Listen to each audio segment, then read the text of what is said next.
presented by SNP Music. मलमल मलमल मलमल सुनो ये हमर झगड़ू चाचा वो हेने बैठनी चलो है सुनो खैनी चलीसा एकरे खैला से बदले दिशा लागे नहीं तनिको निशा रगड़ से बनेला बिगड़ल काम झूठो लोगवा करे बदनाम 80 चुटकी 90 तालो खैनी लगा के मुंह में डालो घर में केहू जाने न पाए ऐसन हम दतिया धैनी नया चूना लेके आईनी लहो बाबा बनाव खैनी। Music by Shyam India music. का हो डीजे अजय मलमल हिला देला पूरा बिहार में।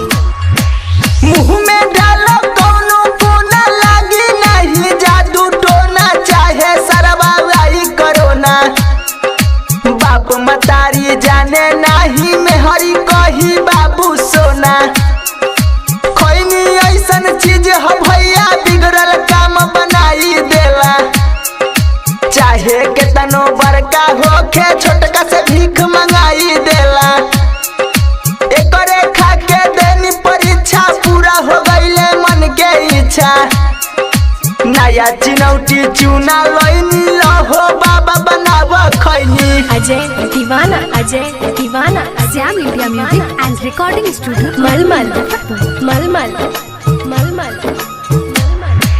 सुनो ये हमर झगड़ू चाचा वो हेने बैठनी चलो है सुनो खैनी चलीसा एकरे खैला से बदले दिशा लागे नहीं तनिको निशा श्यामलाल बदले बताई नितेश लाल से दले गवाई 80 चुटकी 90 तालो खैनी लगा के मुंह में डालो घर में केहू जाने न पाई ऐसन हम दतिया धैनी नया चिनौटी चूना लईनी लहो बाबा बनाव खैनी। Shyam India music and recording studio Gurhani Muzaffar.